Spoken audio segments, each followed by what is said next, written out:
श्रोते हो नमस्कार. आज आपण श्रीमद भगवद्गीतेच्या 11व्या अध्यायाचे महात्म्य ऐकणार आहोत. आता भगवद्गीतेच्या अध्यायाचे महात्म्य आपण ऐकत आहोत, परंतु भगवद्गीता आपण ऐकतो, वाचतो, त्याचा अर्थही जाणून घेतो, परंतु जे काही कथा सांगितलेल्या आहेत महादेवांनी पार्वती मातेला की काय होतं गीतेचे अध्याय ऐकल्यानंतर, तर ते हे महात्म्य आहे. तर व्हिडिओ शेवटपर्यंत ऐका. आवडला तर लाईक, शेअर आणि सबस्क्राईब नक्की करा. श्री महादेवजी म्हणतात, प्रिये, गीतेच्या वर्णनाशी संबंध असणारी तसेच विश्वरूप अध्यायाच्या पावन महात्म्याची कथा श्रवण करा. हे विशाल नेत्री पार्वती, या अध्यायाच्या महात्म्याचे पुरेपूर वर्णन केले जाऊ शकत नाही. यासंबंधी हजारो कथा आहेत, त्यापैकी एक इथे सांगितलेली आहे. प्रणिता नदीच्या तीरावर मेघंगर नावाचे एक प्रसिद्ध मोठे शहर होते. त्याची तटबंदी आणि प्रवेशद्वारे फार उंच होती. तेथे मोठ्या विश्रामशाळा होत्या. त्याच्यामध्ये सोन्याचे खांब शोभा देत असत. त्या नगरातील प्रजा श्रीमंत, सुखी, शांत, सदाचारी तसेच जितेंद्रिय आहे. तेथे आता हातामध्ये शारंग नावाचे धनुष्य धारण केलेले जगाचे ईश्वर श्री विष्णू विराजमान आहेत. ते परब्रह्माचे साकार स्वरूप आहेत. जगताला जीवन प्रदान करणारे आहेत. भगवती लक्ष्मीच्या नेत्रकमळाद्वारे त्यांचे गौरवपूर्ण पूजन होते. भगवंताचे ते दर्शन वामन अवतारामधील आहे. त्यांचा वर्ण मेघाप्रमाणे श्यामवर्णाचा असून अंगकांती कोमल आहे. त्यांच्या वक्षस्थळावर श्रीवत्साचे चिन्ह शोभा देत आहे. ते कमळ आणि वनमालांनी आभूषित आहेत. अनेक प्रकारच्या अलंकारांनी सुशोभित असल्यामुळे भगवान वामन रत्नधारी समुद्राप्रमाणे भासतात. पितांबरामुळे त्यांची श्यामल कांती अशी भासते की जणू चमकणाऱ्या विजांनी घेरलेला सजल मेघ शोभा देत आहे. त्या भगवान वामनाचे दर्शन केल्यामुळे जीव जन्म आणि मृत्यूच्या बंधनातून मुक्त होतो. त्या नगरामध्ये मेखला नावाचे एक महान तीर्थ आहे की ज्यामध्ये स्नान केले असता मनुष्य शाश्वत अशा वैकुंठ धामाला प्राप्त होतो. तेथील जगाचे स्वामी करुणासिंधू भगवान नृसिंहाचे दर्शन केल्यामुळे मनुष्य 7 जन्मातील घोर पापापासून मुक्त होतो. जो मनुष्य मेखला तीर्थामधील श्री गणेशजीचे दर्शन करतो तो नेहमी अत्यंत दुस्तर संकटातून पार होतो. त्या मेघंगर नगरामध्ये कोणी एक श्रेष्ठ ब्राह्मण राहत होते. ते ब्रह्मचर्य परायण, ममता आणि अहंकार रहित, वेदशास्त्रात प्रवीण, जितेंद्रिय आणि भगवान वासुदेवाला शरण गेलेले होते. त्यांचे नाव सुनंद होते. प्रिय, ते शारंगधारी भगवंताच्या जवळ गीतेच्या 11व्या अध्यायाचा विश्वरूप दर्शन योगाचा पाठ करीत असत. त्या अध्यायाच्या प्रभावामुळे त्यांना ब्रह्मज्ञानाची प्राप्ती होती. परमानंदात परिपूर्ण उत्तम ज्ञानमय समाधीच्या योगाने इंद्रिये अंतर्मुख झाल्यामुळे ते निश्चल स्थितीला प्राप्त झाले होते आणि नेहमी जीवनमुक्त योगाच्या स्थितीमध्ये राहत होते. एकेकाळी गुरु बृहस्पती सिंह राशीमध्ये असताना महायोगी सुनंदने गोदावरी तीर्थाच्या यात्रेला प्रारंभ केला. ते क्रमाक्रमाने विरज तीर्थ, तारा तीर्थ, कपिला संगम, अष्टतीर्थ, कपिलाद्वार, नृसिंह हवन, अंबिकापुरी तसेच करस्थानपूर इत्यादी क्षेत्रामध्ये स्नान आणि दर्शन करून विवाह मंडप नावाच्या नगरीमध्ये आले. त्यांनी तेथील प्रत्येक घरी जाऊन मुक्कामासाठी स्थान मागितले, परंतु त्यांना कोठेही मुक्कामासाठी ठिकाण मिळाले नाही. शेवटी गाव प्रमुखाने त्यांना एक फार मोठी धर्मशाळा दाखविली. त्या ब्राह्मणाने आपल्या मित्रासह त्या धर्मशाळेत रात्री मुक्काम केला. पहाट झाल्यावर आपण धर्मशाळेच्या बाहेर आहोत आणि आपले मित्र त्यांना दिसत नाहीत असे त्यांनी पाहिले. मित्रांना शोधण्यासाठी ते निघाले. इतक्यातच गाव प्रमुखांशी त्यांची भेट झाली. गाव प्रमुख म्हणाला, मुनिश्रेष्ठा, तुम्ही सर्व प्रकारे दीर्घायुष्य वाटत आहात. सौभाग्यशाली आणि पुण्यवान पुरुषांमध्ये तुम्ही सर्वापेक्षा पवित्र आहात. तुमच्या शरीरात कोणता तरी लोकोत्तर प्रभाव विद्यमान आहे. तुमचे सोबती कोठे गेले आहेत? तुम्ही या इमारतीच्या बाहेर कसे आलात याचा शोध घ्यावा. मी तुमच्या समक्ष एवढेच सांगू शकतो की तुमच्यासारखा तपस्वी मला दुसरा कोणीही दिसत नाही. विप्रवर, तुम्हाला कोणत्या महामंत्राचे ज्ञान आहे? तुम्ही कोणत्या विद्येचा आश्रय घेता? तसेच कोणत्या देवतांच्या कृपेने तुम्हाला अलौकिक शक्ती प्राप्त झाली आहे? कृपा करून या गावात राहा. मी तुमची सर्व प्रकारे सेवा शुश्रूषा करेन. असे म्हणून त्या गाव प्रमुखाने त्या मुनीश्वर सुनंदला आपल्या गावात ठेवून घेतले. तो रात्रंदिवस मोठ्या भक्तीने त्यांची सेवा शुश्रूषा करू लागला. 7-8 दिवस झाल्यानंतर एके दिवशी प्रातःकाळी त्या महात्म्यासमोर येऊन तो मोठ्या दुःखाने रडू लागला आणि म्हणाला, हाय, आज रात्री राक्षसाने मज भाग्यहीनाच्या पुत्राचे भक्षण केले आहे. माझा पुत्र फार गुणी आणि भक्तिवान होता. गाव प्रमुखाच्या या सांगण्यावर योगी सुनंदने विचारले, कोठे आहे तो राक्षस आणि कोणत्या प्रकारे त्याने तुमच्या पुत्राचे भक्षण केले आहे? गाव प्रमुख म्हणाला, ब्राह्मण, या नगरामध्ये एक महाभयंकर नरभक्षी राक्षस राहतो. तो दररोज येऊन या नगरामधील माणसांना खात असे. त्यावेळी सर्व गावकऱ्यांनी एकत्र येऊन त्या राक्षसाला प्रार्थना केली, राक्षस, तुम्ही आम्हा या सर्व लोकांचे रक्षण करा, आम्ही तुमच्यासाठी भोजनाची व्यवस्था करून देतो. येथे बाहेर गावाहून येणारे जे पांथिक रात्री निद्रा करतील त्यांचे भक्षण करावे. अशा प्रकारे नागरिकांनी मज गाव प्रमुखाद्वारा या धर्मशाळेत पाठविलेल्या वाटसरूंनाच त्या राक्षसाचा आहार निश्चित केले. आपल्या प्राणांचे रक्षण करण्यासाठी त्या नागरिकांना असे करणे भाग पडले.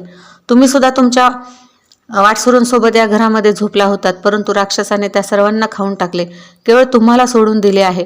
द्विजोत्तमा, तुमच्यामध्ये असा कोणता प्रभाव आहे की गोष्ट तुम्हीच जाणू शकता. यावेळी माझ्या पुत्राचा एक मित्र आला होता, परंतु मी त्याला ओळखू शकले नाही. तो माझ्या मुलाचा फार आवडता मित्र होता, परंतु दुसऱ्या वाटसरूसोबत मी त्यालाही त्या धर्मशाळेत पाठवून दिले. माझ्या पुत्राला जेव्हा ही गोष्ट समजली की माझा मित्रसुद्धा धर्मशाळेत गेला आहे, तेव्हा तो त्याला तेथून आणण्यासाठी गेला, परंतु राक्षसाने त्यालाही खाऊन टाकले. आज सकाळी अत्यंत दुःखी होऊन मी त्या पिशाच्याला राक्षसाला विचारले, हे दुष्टात्म्या, तू रात्री माझ्या पुत्रालाही खाऊन टाकले आहे.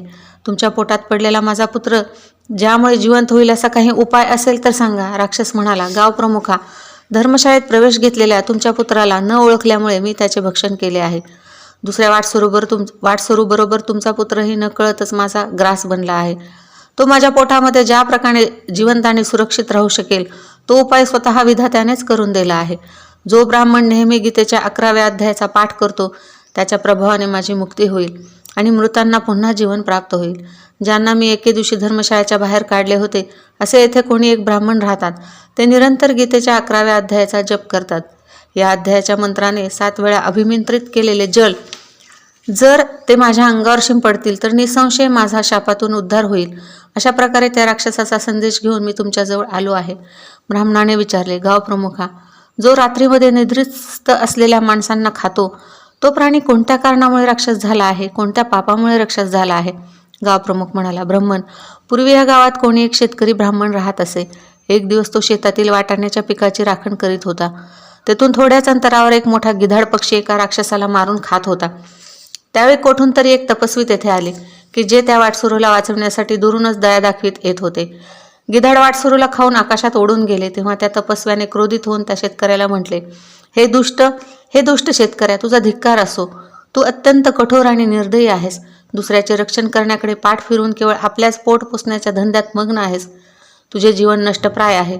अरे, जो चोर साप, हिंस्र पशु, अग्नी, विष, पाणी, गिधाड, राक्षस, भूत इत्यादीद्वारे घायाळ झालेल्या मनुष्याची आपल्याजवळ शक्ती असूनही उपेक्षा करतो त्याला त्याचे वध केल्याचे पाप मिळते. जो शक्तिशाली असूनही चोर इत्यादीच्या तडाख्यात सापडलेल्या ब्राह्मणाला सोडविण्याचे प्रयत्न करीत नाही तो घोर नरकामध्ये पडतो आणि त्याला बोकड्याच्या योनीमध्ये जन्म घ्यावा लागतो. जो वनामध्ये मारला जात असलेल्या तसेच गिधाड आणि वाघाच्या दृष्टीस पडलेल्या जीवाच्या रक्षणासाठी सोडवा सोडवा असे म्हणतो तो परमगतीला प्राप्त होतो. जी व्यक्ती गायीच्या रक्षणासाठी वाघ, भिल्ल आणि दुष्टराजाच्या हाताने मारले जातात ते योगी लोकांनाही दुर्लभ अशा भगवान विष्णूच्या परमपदाला प्राप्त होतात. 1000 अश्वमेध यज्ञ आणि 100 वाजपेयी यज्ञ मिळून शरणागताच्या रक्षणाच्या 16व्या कलेचीही बरोबरी होऊ शकत नाही. दीन आणि भयभीत जीवांची उपेक्षा केल्यामुळे पुण्यवान पुरुषही वेळ आल्यावर कुंभीपाक नावाच्या नरकामध्ये पकविला जातो, शिजवला जातो. तू दुष्ट गिधाडाद्वारे खाल्ल्या जात असलेल्या वाटसरूला पाहून त्याला वाचवण्यासाठी समर्थ असूनही त्याचे रक्षण केले नाही तर तू अत्यंत निर्दय वाटतोस, म्हणून तो राक्षस हो.